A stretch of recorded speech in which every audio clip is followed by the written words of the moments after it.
प्रतिमा recording studio Sheikhpura.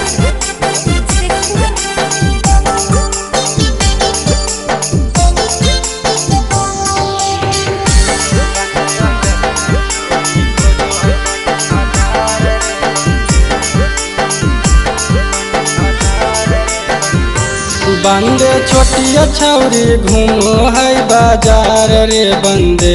बंदे छोटिया छौरी घूमो है बाजार रे बंदे बंदे छोटिया छौरी खोजो है याहिर भतार रे बंदे बंदे छोटिया छौरी खोजो है याहिर भतार रे बंदे बंदे रोजे रोजे बदलो है भतार रे बंदे बंदे रोजे रोजे बदलो है भतार रे बंदे बंदे अंजलिया छौरी खोजो है याहिर भतार रे बंदे बंदे अंजलिया छौरी खोजो है याहिर भतार रे बंदे।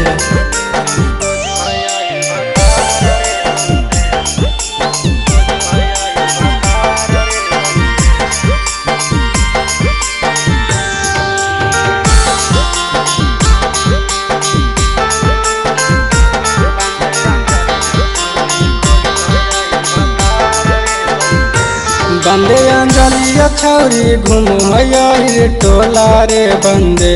बंदे अंजलिया छौरी घूमो याहिर टोला रे बंदे बंदे अंजलिया छौरी खोजो है पंडित भतार रे बंदे बंदे अंजलिया छौरी खोजो है पंडित भतार रे बंदे बंदे एकर चलते गेले छौरा जेल रे बंदे बंदे एकर चलते छौरा गेले जेल रे बंदे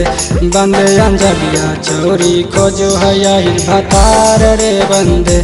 बंदे अंजलिया छौरी खोजो है पंडित भतार रे बंदे।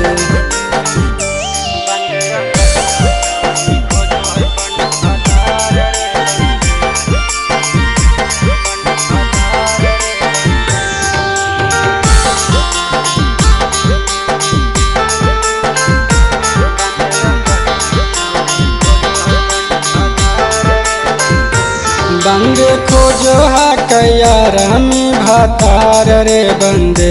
बंदे खोजो हा कैया रामी भतार रे बंदे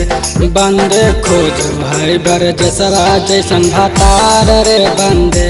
बंदे खोजो है बरजसवा जैसन भतार रे बंदे बंदे लागी गेले लभेरिया के बोखार रे बंदे बंदे लागी गेले लभेरिया के बोखार रे बंदे बंदे खोजो है राजीबा जैसन भतार रे बंदे बंदे खोजो है अरविंदवा जैसन भतार रे बंदे।